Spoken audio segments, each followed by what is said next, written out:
স্বাগত দীপ্ত সংবাদে আপনাদের সাথে আছি আমি ইয়াসমিন সুমনা।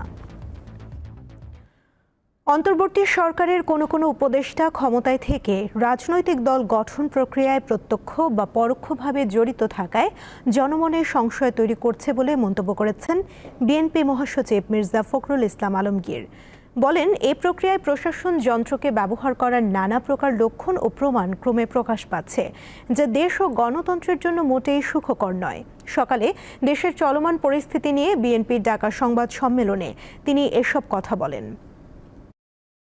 অন্তর্বর্তী সরকারের কোনো কোনো উপদেষ্টা ক্ষমতায় থেকে রাজনৈতিক দল গঠন প্রক্রিয়ায় প্রত্যক্ষ পরোক্ষভাবে জড়িত থাকায় জনমনে সংশয়ের সৃষ্টি হয়েছে।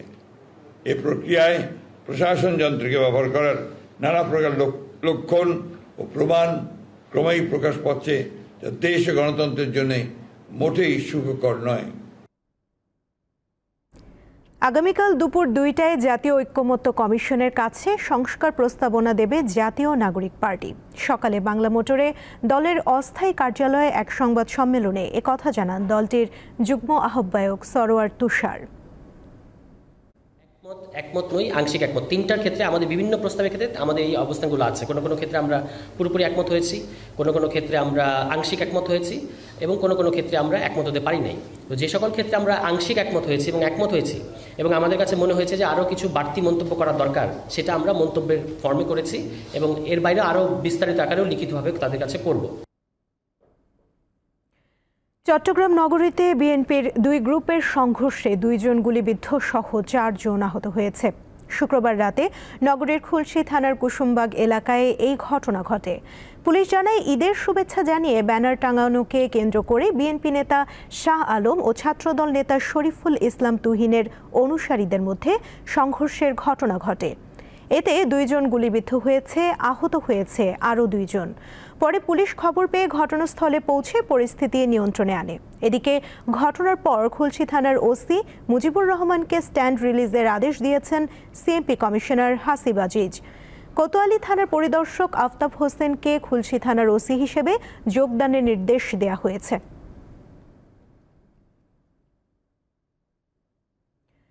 নদীনালা ও খালবিলে মাছ ধরার পলো তৈরি করে এখনও জীবিকা নির্বাহ করছে ফরিদপুর সদরের একটি গ্রামের বেশিরভাগ পরিবার। তবে দিন দিন এর চাহিদা কমে যাওয়ায় বেকায়দায় এর কারিগররা।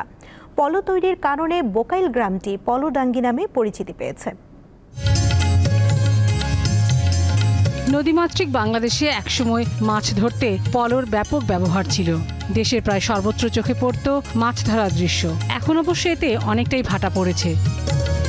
বাঁশ দিয়ে নিপুণ হাতে প্রজন্মের পর প্রজন্ম পলো তৈরি করেন পলোডাঙ্গি গ্রামের 50টি পরিবারের মানুষ। এটি তাদের জীবিকার অন্যতম মাধ্যম। ফরিদপুরের বিভিন্ন জায়গা থেকে এগুলো তৈরির বাঁশ সংগ্রহ করা হয়। পরিবারের নারী পুরুষ ছেলে মেয়ে সবাই এ কাজ করেন। মুরব্বীরা বানাইতো, পলো বাইতাম, এই যেভাবে টুকটাক করে আস্তে আস্তে আমরা শিখলাম। আমাদের ধরেন আমার জীবনে আমি অন্য কোনো কাম করিনি।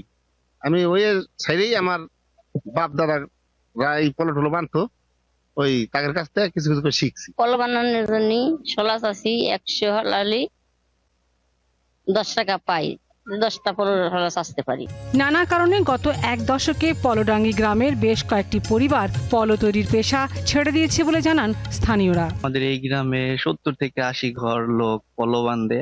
পূর্বে আরো বেশি ছিল, কিন্তু বর্তমানে আরো কমে যাইতেছে। একটু দামটা একটু বাড়তো, তাইলে হয়তো আমাদের আর কি সুবিধা হতো। বাঁশ গুনার যে পরিমাণে দাম, সে তুলনায় পলোর দাম আর কি অনেক কম। পাইকারি বেশি, খুচরো বেশি, 2 ভাগে বেশি।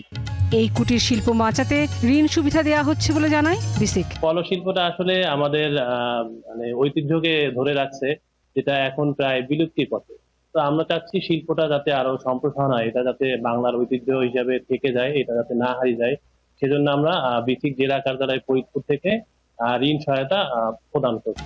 সরকারের সহযোগিতা পেলে ঐতিহ্যবাহী পলো তৈরির শিল্প বাঁচিয়ে রাখা সম্ভব বলে জানান কারিগররা। দীপ্ত বার্তা কক্ষ। ঈদুল ফিতর সামনে রেখে রাজধানীর শপিং মলগুলোতে ক্রেতার ভিড় বাড়ছে। বিভিন্ন মার্কেটের পাশাপাশি জনপ্রিয় ফ্যাশন ব্র্যান্ডগুলোতে যাচ্ছেন ক্রেতারা।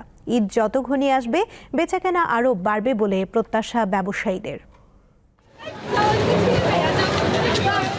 নিজের জন্য পছন্দ মতো ঈদের পোশাক খুঁজতে শপিং মলগুলোর বিভিন্ন দোকান ঘুরছেন ক্রেতারা। ঈদ যত ঘনিয়ে আসছে, ক্রেতা দর্শনার্থীর উপস্থিতিও তত বাড়ছে। অভিজাত বিপণী বিতান, শপিং মল, মার্কেট, ছোট বড় দোকানে কেনাকাটা করছেন তারা। সাধ্যের মধ্যে পাঞ্জাবি, shirt pant, T shirt, sari, three piece আর শিশুদের বাহারি পোশাকের সমারোহ রাজধানীর প্রায় প্রতিটি দোকানে। ছেলেদের থেকে মেয়েদের কালেকশনগুলো বেশি ভালো, দাম এভারেজ। বাবুর জন্য কিনছি আপনার 2টা জামা কিনছিলাম। প্রতি বছরের মতো এবারও ঈদের শেষ দিকে ভালো বিক্রির প্রত্যাশা ব্যবসায়ীদের। বেশিরভাগ আমাদের হিট হলো লাক্সারি শেপন যেটা বলে, আর দ্বিতীয়ত আছে সাদাবাহার অর্গানজা যেটা। আর টপস আইটেমটাই বেশি আর কি, সালোয়ার আছে, প্যান্ট আছে, আর বেচা বিক্রির অবস্থা আছে আলহামদুলিল্লাহ, যাই আছে। শপিং মলগুলোর পাশাপাশি দেশের জনপ্রিয় ফ্যাশন ব্র্যান্ডগুলো পার করছে ব্যস্ত সময়। এবার পার্সিয়ান টেল থিমে পবিত্র ঈদুল ফিতরের আকর্ষণীয় সংগ্রহ রেখেছে সারা লাইফস্টাইল। আকার, ডিজাইন ও প্যাটার্নের ভিন্নতার দিক বিবেচনা করে নির্ধারণ করা হয়েছে মূল্য।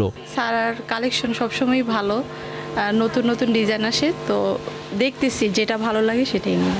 আসলে মূলত বাচ্চার কাপড় দেখার জন্য, তো টি শার্ট কিনলাম, তারপরে হচ্ছে জিন্স প্যান্ট, বাচ্চার 3/4 প্যান্ট।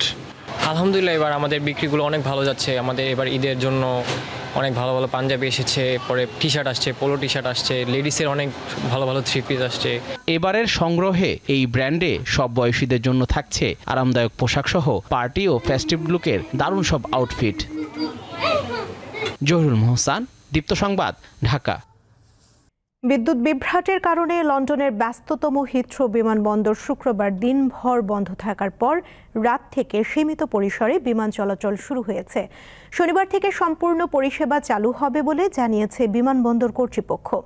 বৃহস্পতিবার সন্ধ্যায় বিমানবন্দরের কাছাকাছি এক বিদ্যুৎ উপকেন্দ্রে আগুন লাগায় বিমানবন্দর সহ আশেপাশের অনেক এলাকায় বিদ্যুৎ বিভ্রাট দেখা দেয়।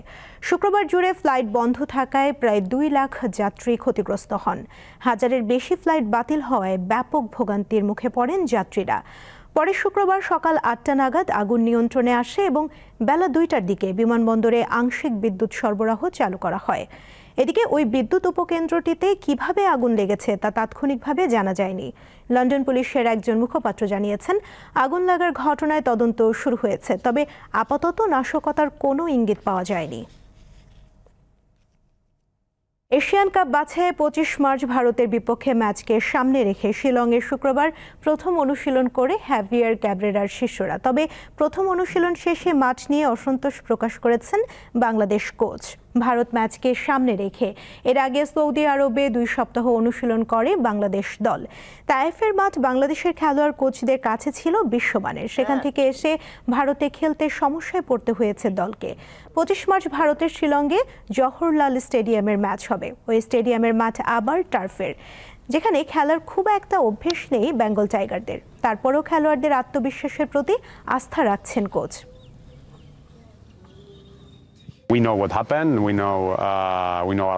এটা আসলে কাম্য নয়, তারপরও আমরা মানিয়ে নিয়েছি। আমাদের ফেডারেশন ও ম্যানেজার এটা নিয়ে কাজ করছে। এছাড়া আমাদের অনেক খেলোয়াড়ের ভারতের সাথে পূর্বে খেলার অভিজ্ঞতা আছে, তাই ভালো কিছুই হবে বলে আশা করছি। আজ শুরু হচ্ছে আইপিএল এর অষ্টাদশ আসর। উদ্বোধনী ম্যাচে মুখোমুখি হবে কলকাতা নাইট রাইডার্স ও রয়্যাল চ্যালেঞ্জার্স বেঙ্গালুরু। রাত 8টায় শুরু হবে ম্যাচ। এর আগে সন্ধ্যা 6টায় রয়েছে জমকালো আয়োজন। কলকাতার ইডেন গার্ডেনে শনিবারের সন্ধ্যাটি রঙিন হয়ে উঠবে তারকাদের মেলায়। আইপিএল এর 18তম আসরের উদ্বোধনী অনুষ্ঠান রাঙাতে বলিউড তারকা শাহরুখ, সালমান সহ এক ঝাঁক অভিনয় শিল্পীর পারফরমেন্স দেখার অপেক্ষায় ক্রিকেট প্রেমীরা। উদ্বোধনী ম্যাচে মাঠে নামছে কলকাতা নাইট রাইডার্স ও রয়্যাল চ্যালেঞ্জার্স বেঙ্গালুরু। তাই শাহরুখ খান তার দল কেকেআর এর সমর্থনে উপস্থিত থাকবেন। পাশাপাশি অনুষ্ঠান সঞ্চালকের গুরুদায়িত্বেও থাকতে পারেন তিনি।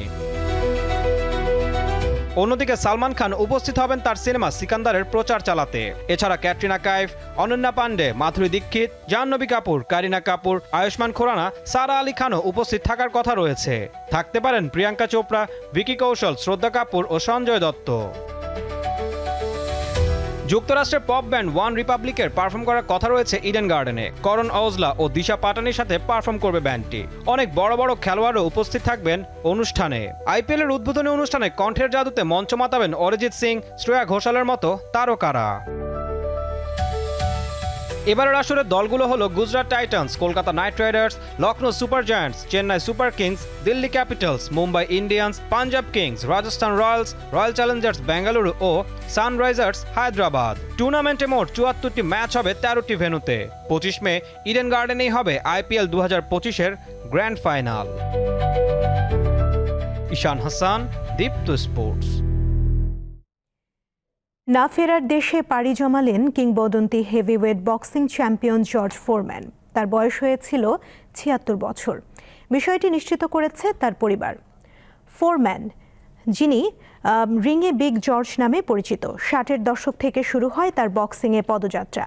অলিম্পিকের স্বর্ণ এবং দুবার বিশ্ব হেভিওয়েট খেতাব সহ অসংখ্য খেতাব জিতেছেন তিনি। তার পেশাদার বক্সিং ক্যারিয়ারে ৬৮টি নকআউট ছিল, যা কিংবদন্তি মোহাম্মদ আলীর প্রায় দ্বিগুণ।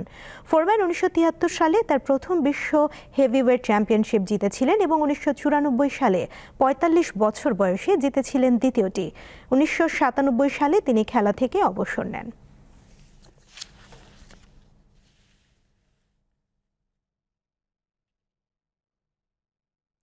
এই ছিল এখনকার মতো। পরবর্তী সংবাদ দুপুর ২টায় দেখার আমন্ত্রণ রইল। এছাড়া আরও তথ্য এবং বিনোদন জগতের নানা খবর পেতে যুক্ত থাকুন দীপ্ত ডিজিটাল প্ল্যাটফর্মের সাথে। ধন্যবাদ সবাইকে।